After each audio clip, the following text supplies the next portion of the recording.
Hello to all of you just joining us now. My name is Natalie Howie. I'm the Health Equity and Resilience Impact Area Manager at the World Green Building Council. I'm just going to give it another minute or so for people to start to pool in. But if you'd like to introduce yourself in the chat and let us know why you're here and where you're calling in from, that would be great.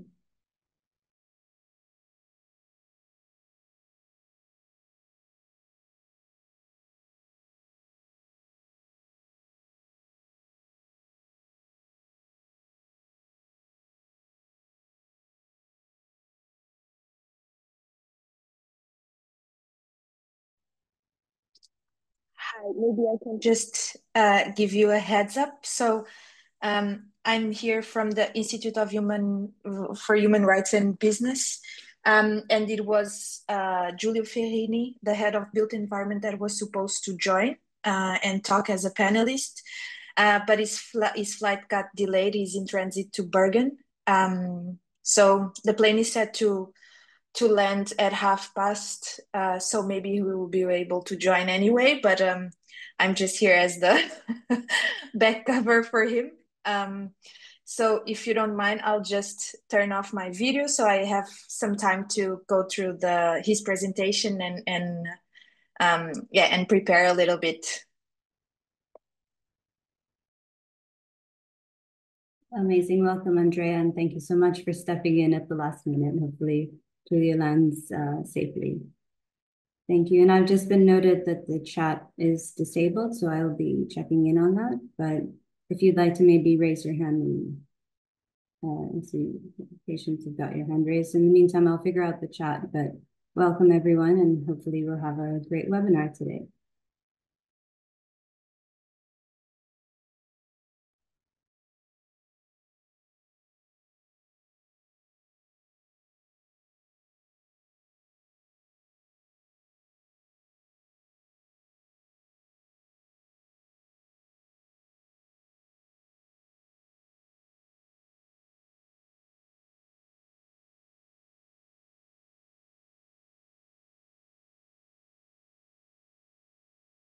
Hello, hopefully the chat has been resolved. Can you please give me a thumbs up if that's the case?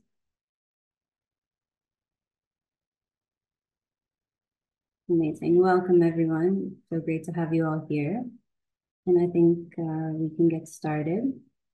You can feel free to continue to introduce yourselves in the chat. It'd be great to see where people are calling in from. And if you'd like to share a little about what you do and why this event called your attention and what your interest in the just transition is, that would be great.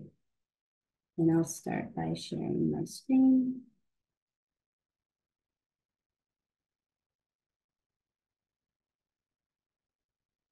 Let me know if you all can see it.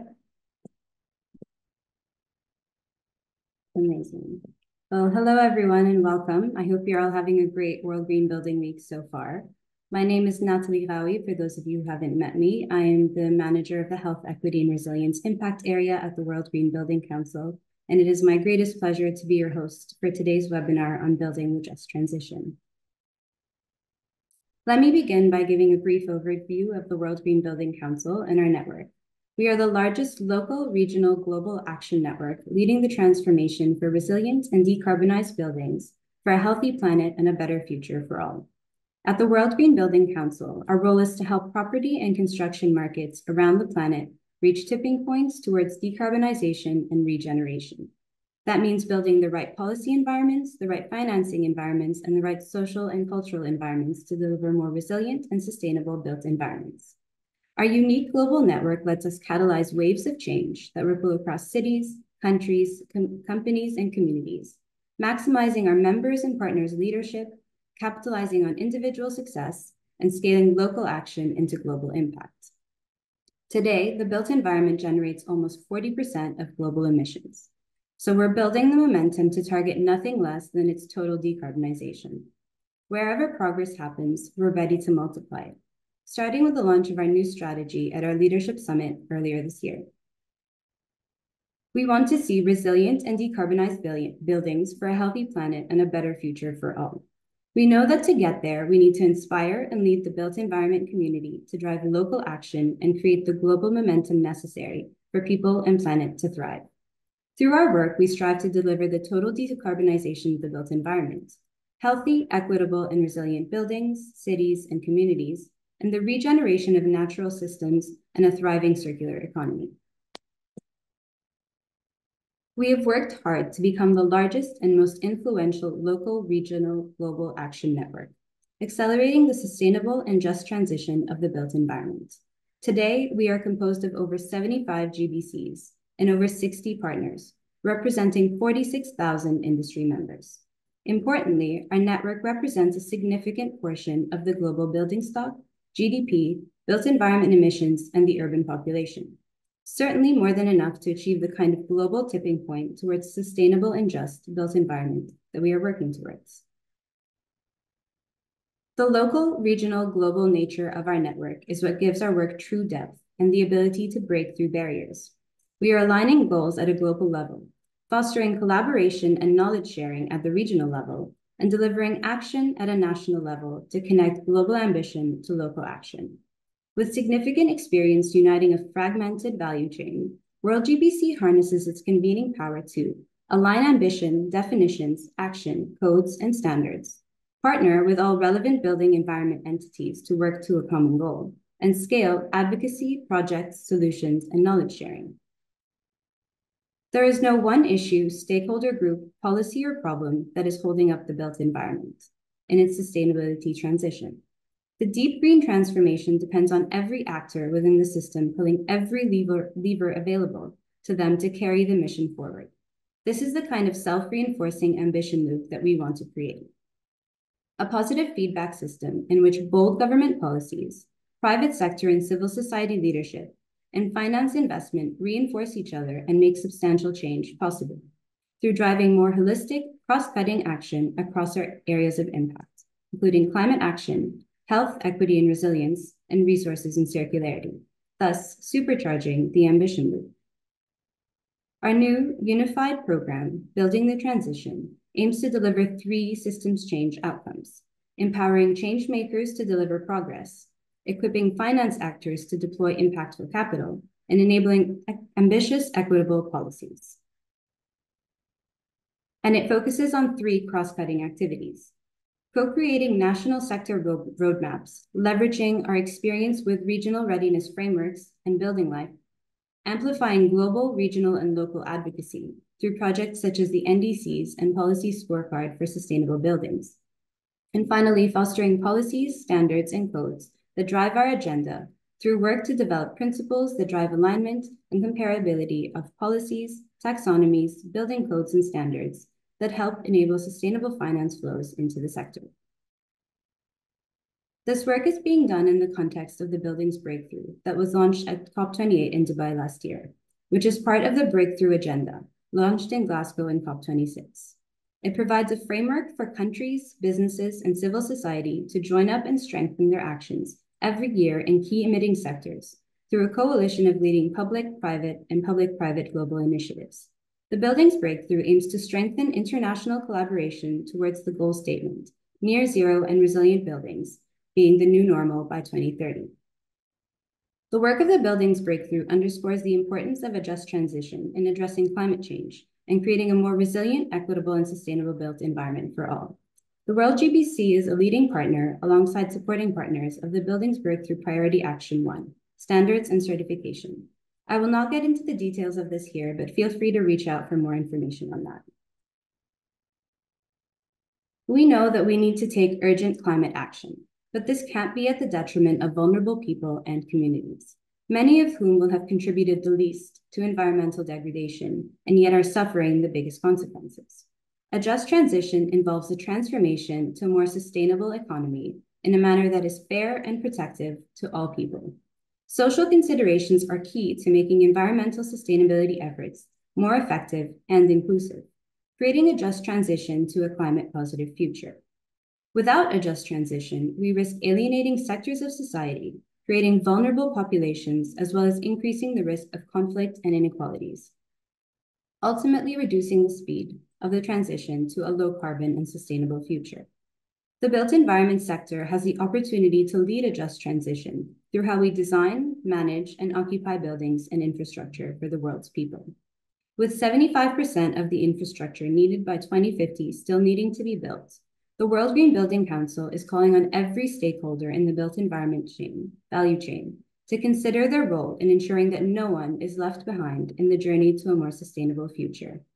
As part of this effort, we launched our social impact paper at COP28 last year and are committed to continue building a just transition alongside all of you here today. And so it is my greatest pleasure to introduce our first speaker for today, Steve Scott from GHD. Steve, Thanks, Natalie. Can everyone hear me okay? Yep. I'll take that as a yes. Thank you very much for the opportunity to kind of talk to you about just transition today. It's a subject that's very close to my heart and to the heart of kind of a lot of what GHD is doing. I think I've got literally about 5-10 minutes to just kind of give you some of our lessons and our thoughts, if you like, around just transition based on conversations we've had and based on work that we've done. So I won't sort of dwell any longer. I'll try and get into it straight away. Natalie, next slide, please. I wanted to start really by setting some context, and it does build on from the previous slides from Natalie in terms of kind of where we're at. And I think the Crossroads study that we've recently done, GHD's recently invested in, and it's a survey of like 10,000 people globally. I think the findings of that really set a good context for just transition. The findings overwhelmingly confirm that global citizens recognize climate change. There's lived real experiences that people are recognizing and link that into climate change. It's clear and overwhelming support that for the need for our buildings to be more resilient and for our buildings and built environment to be able to withstand extreme events. And equally, you know, there's a very clear kind of mandate that people would like to see us develop more green and sustainable building and sustainable built environments. So there's an overwhelming view that we need to change, but there's a big but at the bottom for us, and that is that there are concerns over the viability of how we get there and also the fairness about how we get there. So although we talk a lot in professional circles and in kind of policy terms around just and fair transition, you know, this is a survey of 10,000 citizens globally, and they recognize that we need to change, but there's concerns about how we go about that and what we do. And I think for me, that's one of the key questions today, which is we need to look at how we can achieve that just transition. So if we could go to the next slide, please, Natalie. I wanted us to try and kind of develop thinking around that, really by looking at a case study that we did. So and share some of the lessons and the observations that we had from this particular piece of work that we did for Grangemouth. And as you can see on the bottom right, that really, I think it's a quote from the client that, you know, what we're trying to do within Grangemouth industrial cluster and the surrounding environments is really captures the challenge of just transition in a single town. And again, the basis of this was that the cluster and the stakeholders and the community know the area has to change, but want to make sure that as we undertake that change to a net zero future, that we're able to do it in a better way, a way that maintains and builds economic contribution, builds a prosperous place, and not just prosperous businesses, which I think is very, very important. The just transition, for me, comes down very much to being, it's about place as much as anything else. Next slide, please. So what did we find? And this is kind of my attempt to summarize a sort of 6-7 month project and learnings into 2 or 3 minutes.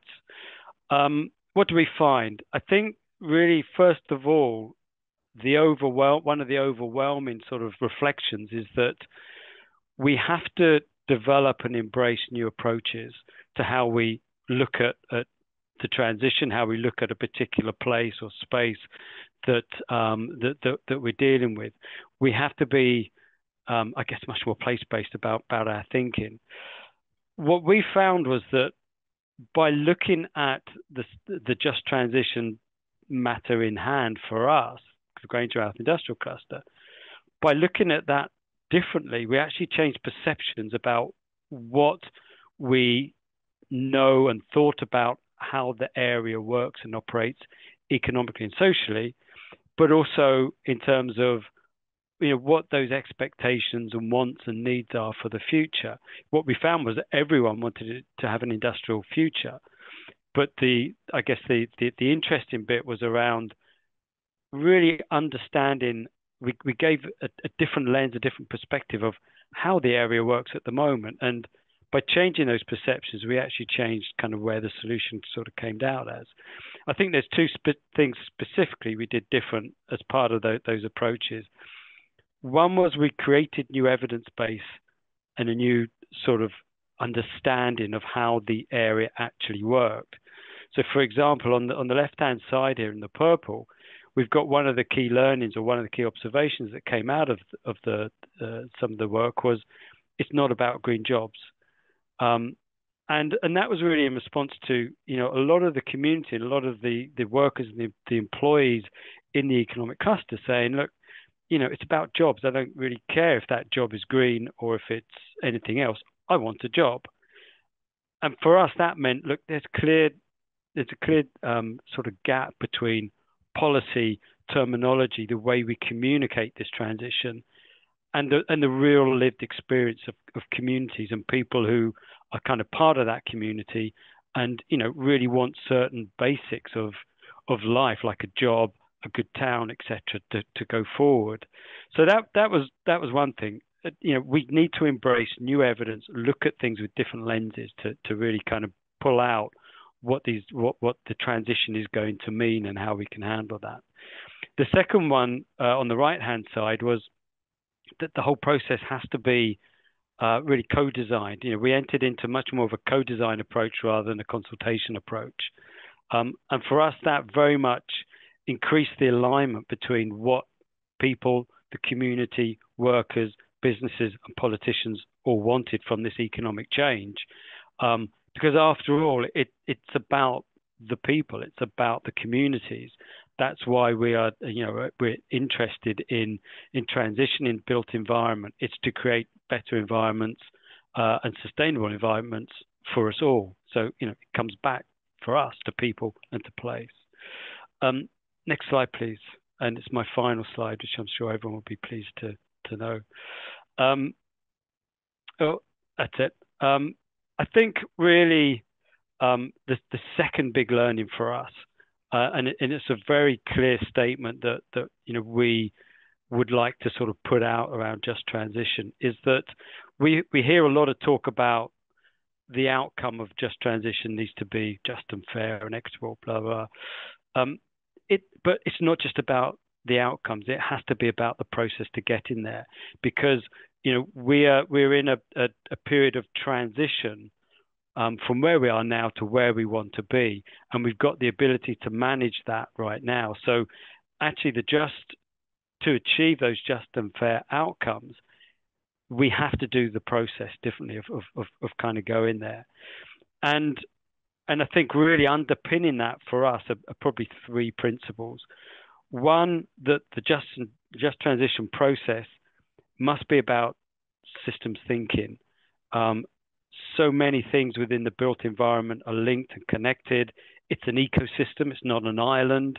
And so we have to evolve the way we work within that kind of complex matrix of dependencies and interactions if we're going to transition our built environment in a just and fair way. Secondly, and linking into the earlier slide, it must be an iterative and co-designed process.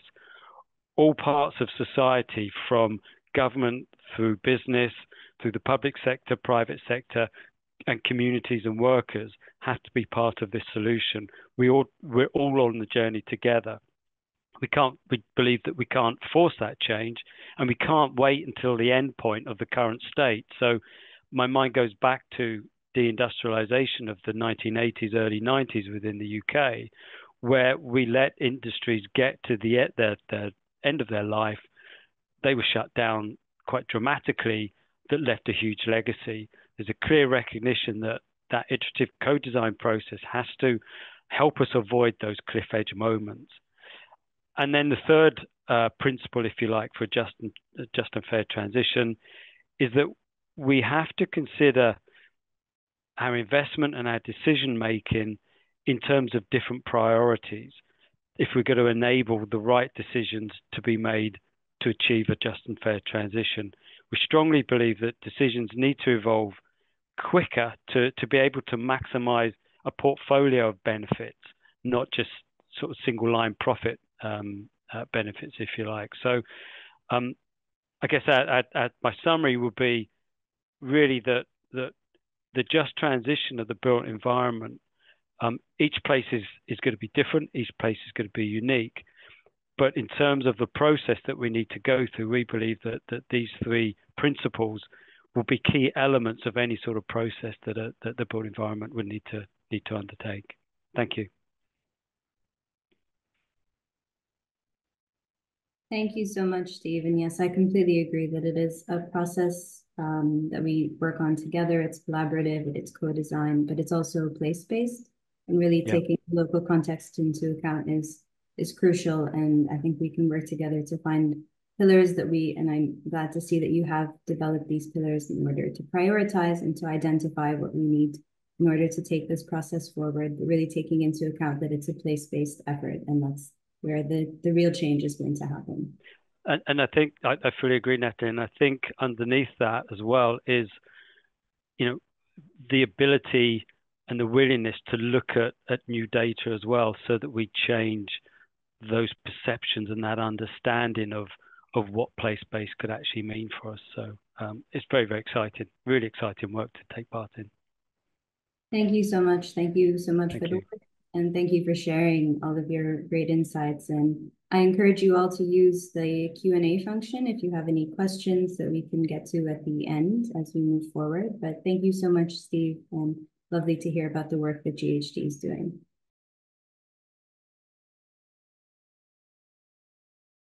I'm grateful to also introduce our next speaker, Melissa Ferro from the Columbia Council for Sustainable Construction. I know you'd like to share your screen, so I'll give you that now. Thank you.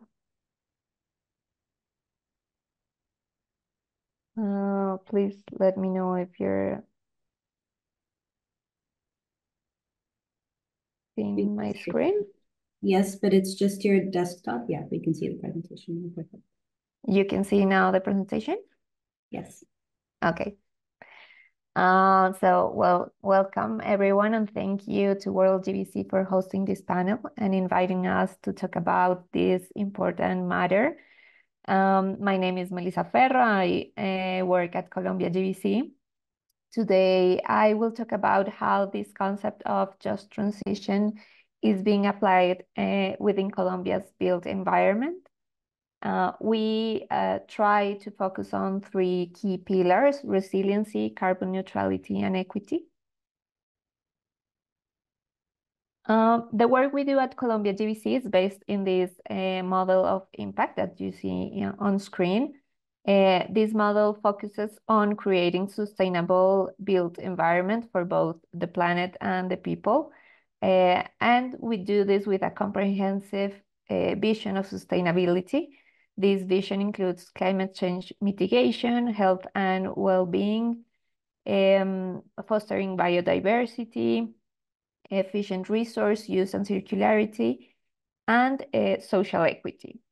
To achieve this, we work across 5 key areas: public policy development, financial instruments and new funding sources, tools such as certification systems, knowledge and capacity development, and raising awareness while engaging key stakeholders.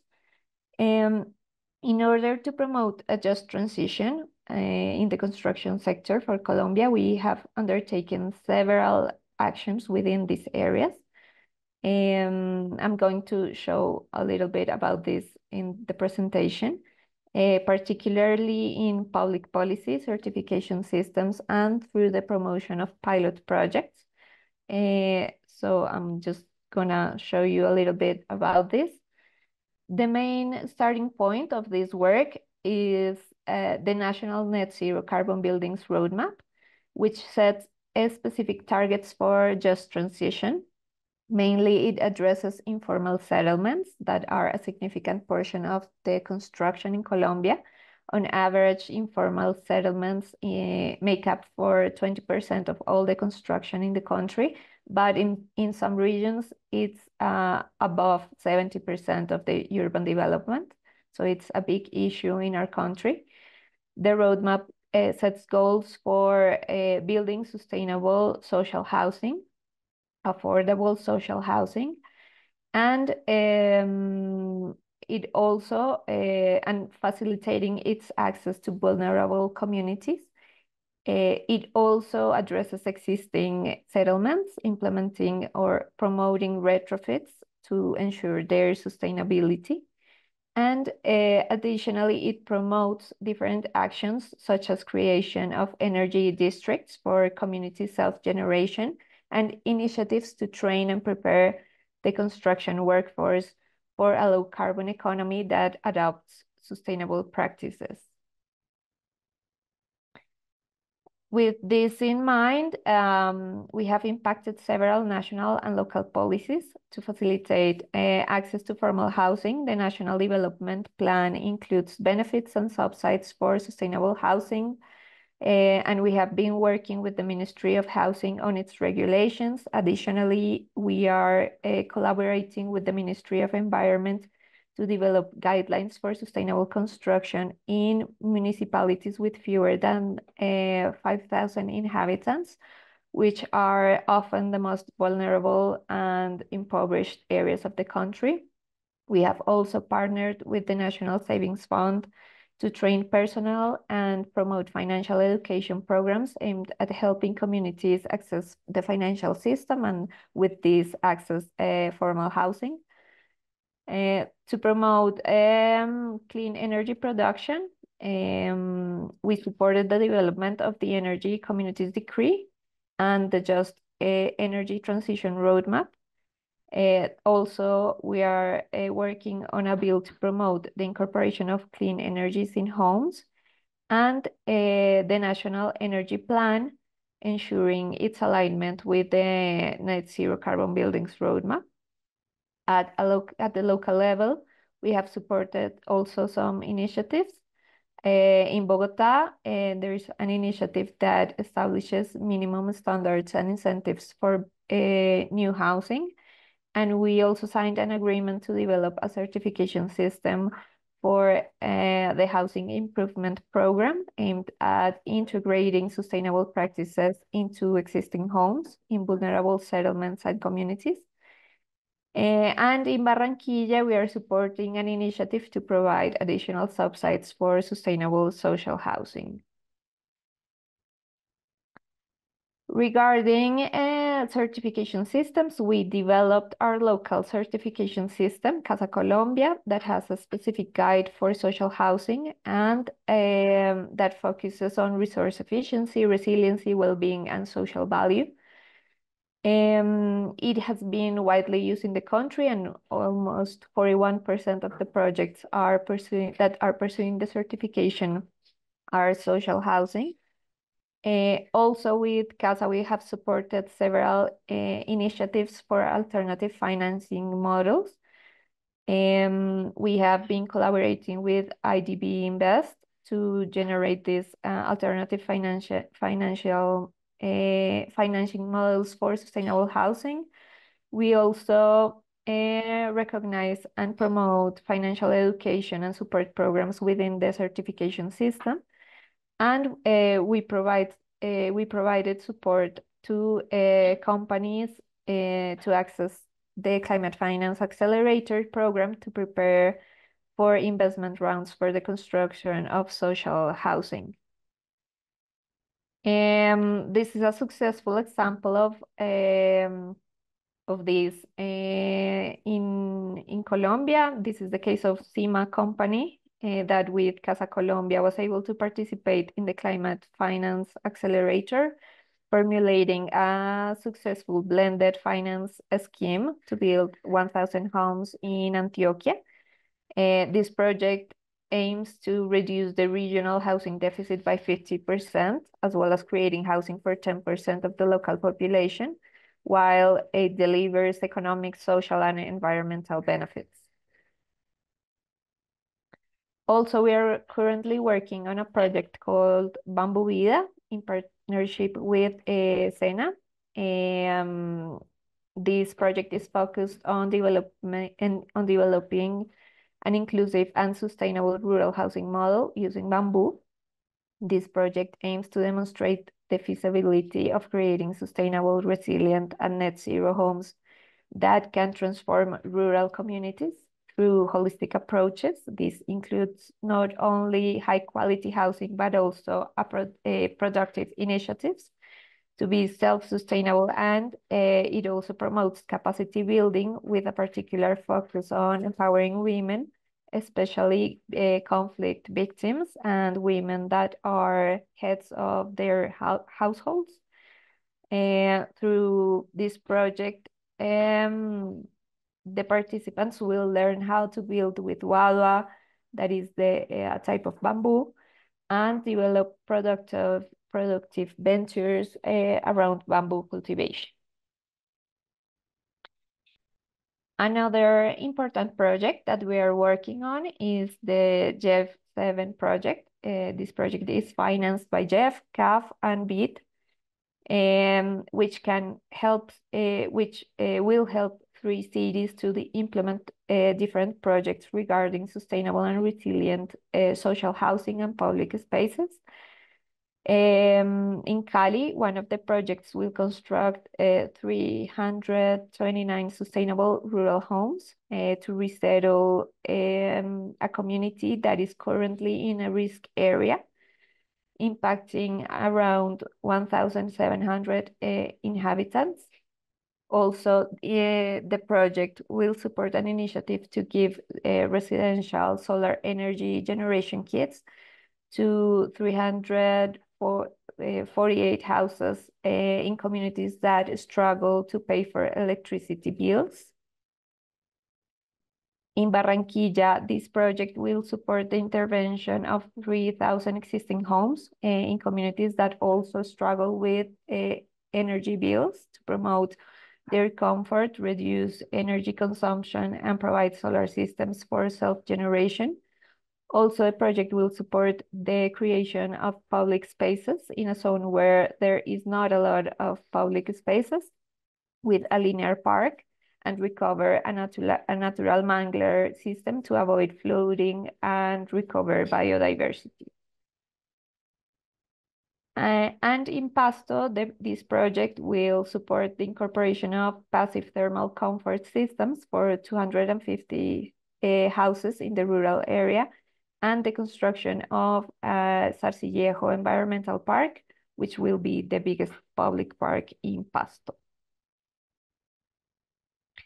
Finally, in alliance with the CELA project, we are currently offering a free training program called Manos a la Obra that aims to build sustainable construction skills among construction foremen and women in several Latin American countries. It's a 48-hour program with both virtual and in-person content, designed to impact over 1,400 individuals working in the construction sector.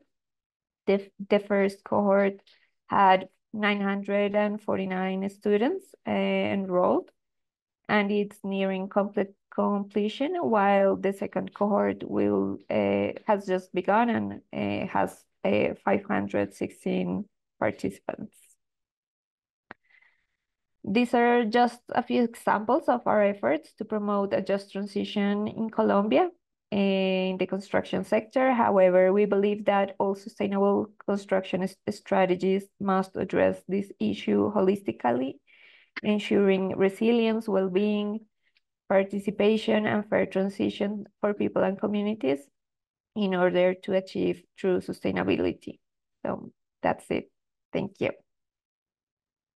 Thank you so much, Melissa, for walking us through that. And it's really great to see the diversity of the examples that you've shared, and also the gender dimension that you've worked in, and the participatory process of even having some of the participants kind of build their own projects and be involved in that process. And I think that's really key to see, and to kind of remove the mysticism around construction at times, because it can feel like a very distant process, but really, like we just heard Steve say, it's a co-design, co-created effort. And I think that's really great to see that that's coming to life. So thank you so much for that and for your insights. And yeah, I will continue to encourage you all to add any questions you may have in the Q&A box, and then we can get to them towards the end, or hopefully the speakers can get note of that and get in contact with you with some responses. So thank you so much, Melissa, and thank you for being with us.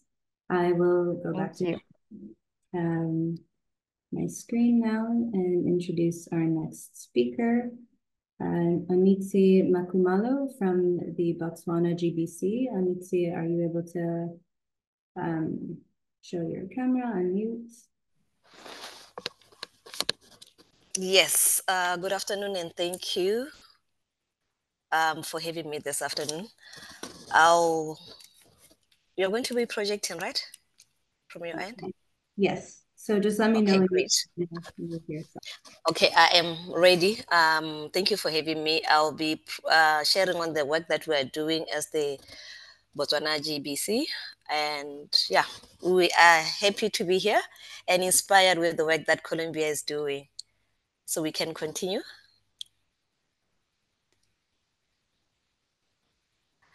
Maybe just to give a brief background on what's happening in Botswana in terms of just transition. The movement is gaining momentum in Botswana. Must note that it's at the infancy stage, but work is beginning in terms of just transition in the country. It's still a bit fragmented with the different sectors doing whatever they are doing in their sector. So as a country, we're not so coordinated in terms of the work that we're doing. The Ministry of Environment and Tourism is the lead and coordinating ministry for the country's climate change response. And to this end, the country has the climate change policy, which was adopted in 2021. And the country's first NDC of 2016, which is currently going review. In the NDC, the country has committed itself to reducing the overall emissions by 15% by 2030, taking 2010 as the base year. So the priority sectors in the NDC were listed as energy, waste, and agri, but the other sectors are also supposed to contribute, including the built industry. So we can continue. We can continue, please.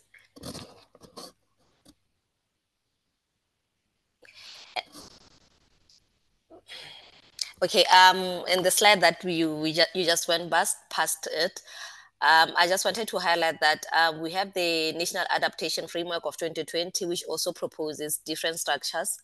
At the national level, we have the National Climate Change Committee, which is multi-sectoral, where we have the private sector, civil society, the government, and other partners coming together to try coordinate issues of the climate change response, as well as issues on just transition.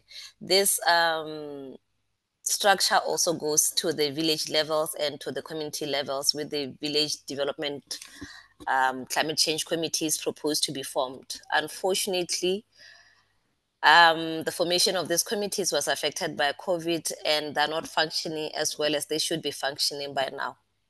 So we can continue, please.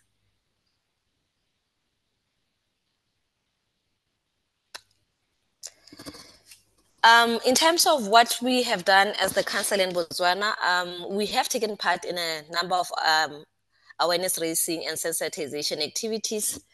And one of them was facilitated through the ILO project on just transition. And other activities were done through the African Development Bank supported project, where they were assisting the country, Botswana, to develop a long-term climate vision. And one of the issues that was coming out is in the issue of just transition. as a council, we contributed to those initiatives. We have also been actively building partnerships with government, the private sector, and other organizations to advance our interest in the climate change response as well as just transition discussion. The role that we are playing as the Botswana Green GBC has been recognized in that we are doing a lot to promote, facilitate, and enable the green building transformation agenda in the country. And this has been captured in the long-term climate vision that I mentioned that the AFDB is supporting the country to develop. We also continue to support and influence the development of green buildings in Botswana, which signifies the growing awareness and commitment to sustainable architecture and eco-friendly practices in the country. I must also point out that, like I said, we're still at an infancy stage and we're still trying to raise a lot of awareness in that area. So maybe I'll also emphasize this when I talk about the challenges in the next slide.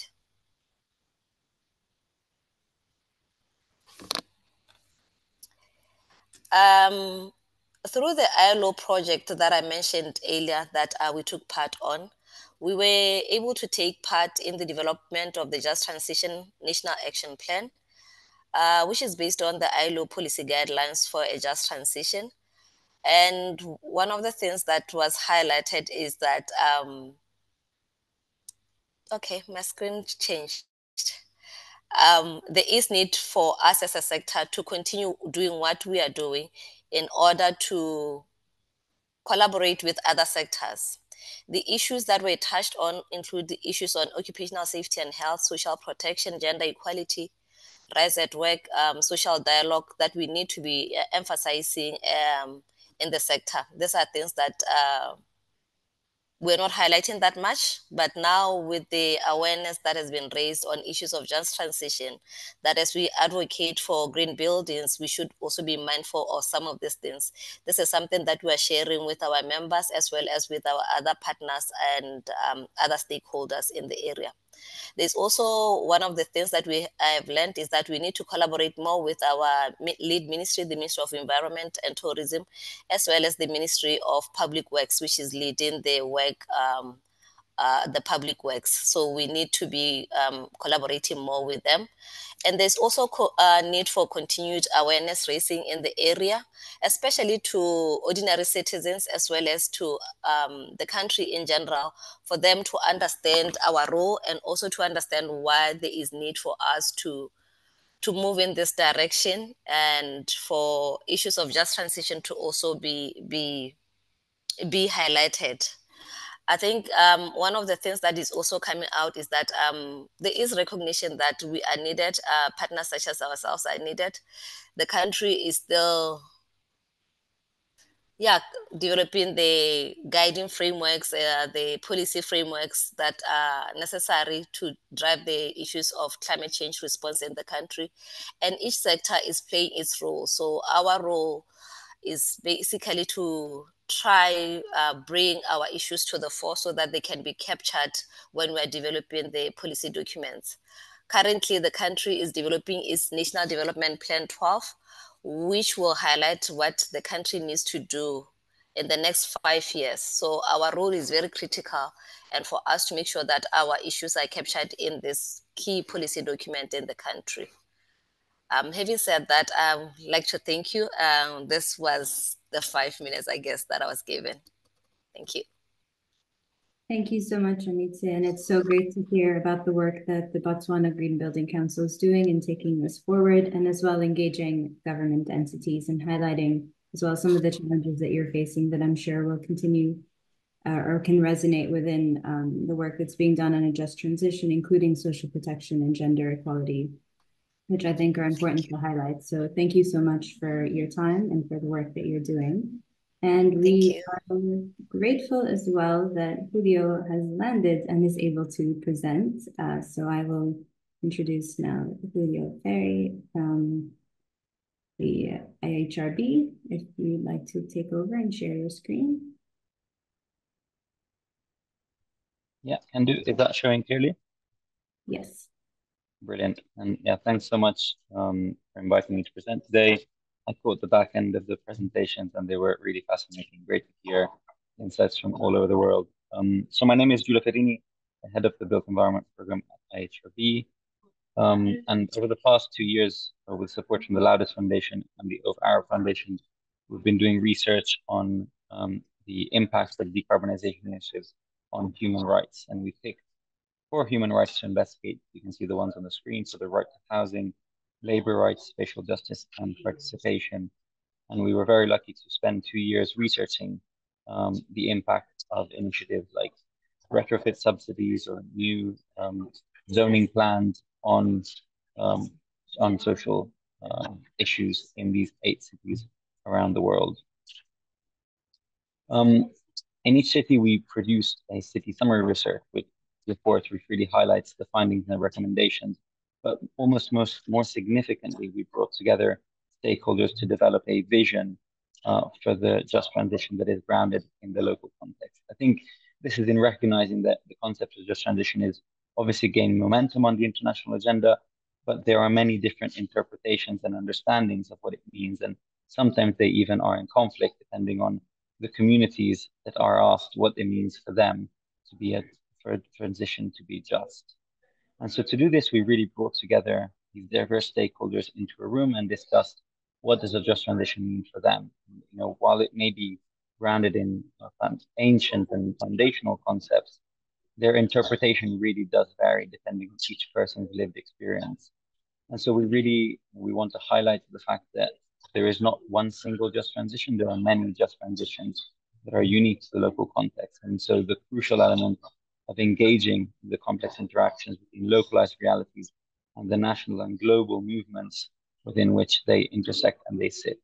So it was really inspiring to be guided and be educated by the needs of local communities. And we produced write-ups of these visioning sessions and also art pieces that local artists put together to transform these visions into art pieces. You can see the one here from Lagos in Nigeria, produced with waste material that the artists found in their neighborhood. I can go into a lot of detail regarding the stories that we uncovered. I'll just briefly touch on obviously some of the inspiring stories that we found where really decarbonization initiatives were leveraged to maximize social outcomes. So whether that's to improve the conditions of homes, improve the insulation of homes, or to formalize informal housing in Brazil, or equally to introduce new workers back into the workforce, people who were previously unemployed, to pick up good green jobs. But sadly, there were also some tragic stories, really, you know, instances where public subsidies to retrofit homes have resulted in increased rents, or even in certain cases, evictions, as we found in Prague. In Lagos, a really tragic story of 80,000 local fisher people who were forcibly evicted from a previously public space to build a private gated community, which obviously will protect the city from coastal erosion, but that has come to the cost of these 80,000 people. You can find all of these stories and more in the publications from the research, and there will be some links in the final slide of this presentation. But really, it was quite mind-blowing to see the range of social outcomes from really, really high quality, equitable, inclusive transition processes to some that really do actively increase inequality in those contexts. And really, one of the key messages that we took away is, you know, obviously the core need to deliver a just transition. Obviously, just as a moral imperative as well, you know, we want to improve conditions, we want to tackle inequality, but also because if we don't, we will see this green lash that we are witnessing around the world, particularly in the global north. And so some of the key messages that we came away with, you know, cities are at different points of their decarbonization journeys, and we also have to acknowledge and expect different initiatives depending on the historical contributions that different cities have made to climate change. We know that that is disproportionately created by global north economies, and that is where the burden and the expectation should be of decarbonization efforts. However, what we definitely see is that when decarbonization initiatives have negative social impact, we see pushback from those communities that feel left behind. We see this green lash pushback against green initiatives. On the other hand, when initiatives are grounded in human rights, they simultaneously tackle environmental and social outcomes, we see greater public support and an acceleration of the green transition. And we really see this being particularly visible when the social safeguards are implemented at the outset. You know, if you've got a great ambition to roll out a transformational retrofit scheme, first of all, ask yourself, what are the protections for tenants? How easy is it going to be for a tenant to be evicted or displaced?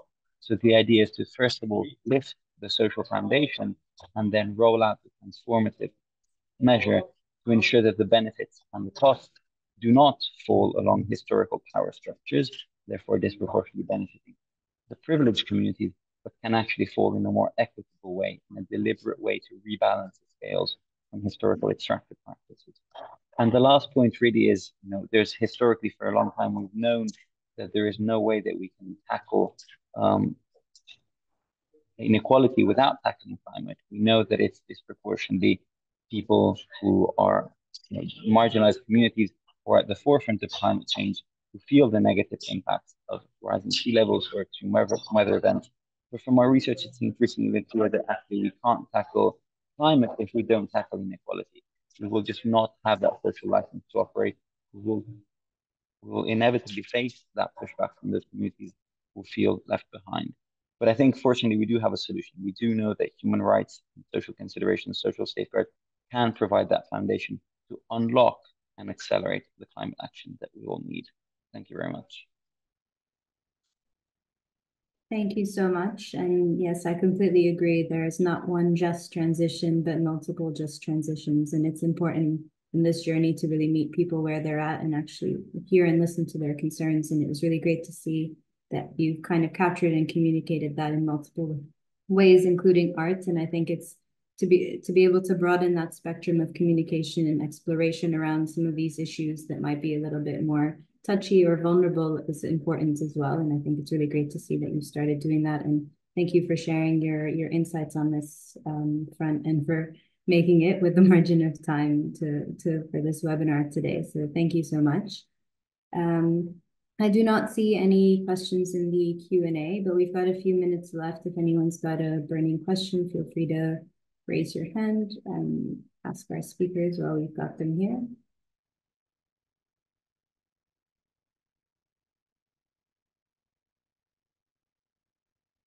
No, everything seems clear. All right, well, if anything does come up, feel free to reach out to us at World GBC or to the speakers themselves. I think there was a question for the Colombia GBC on where to get more info on Casa Colombia. I can share the webpage of Casa Colombia, and if you need more information, you can write directly to me. I will leave my email on the chat. Amazing. Thank you so much. And thank you to all of you for being here today. And hopefully this was a fruitful discussion for you. And yeah, we can continue building the just transition together. And hope you have a great rest of the World Green Building Week and a great rest of your day. Thank you so much. And bye. Take care.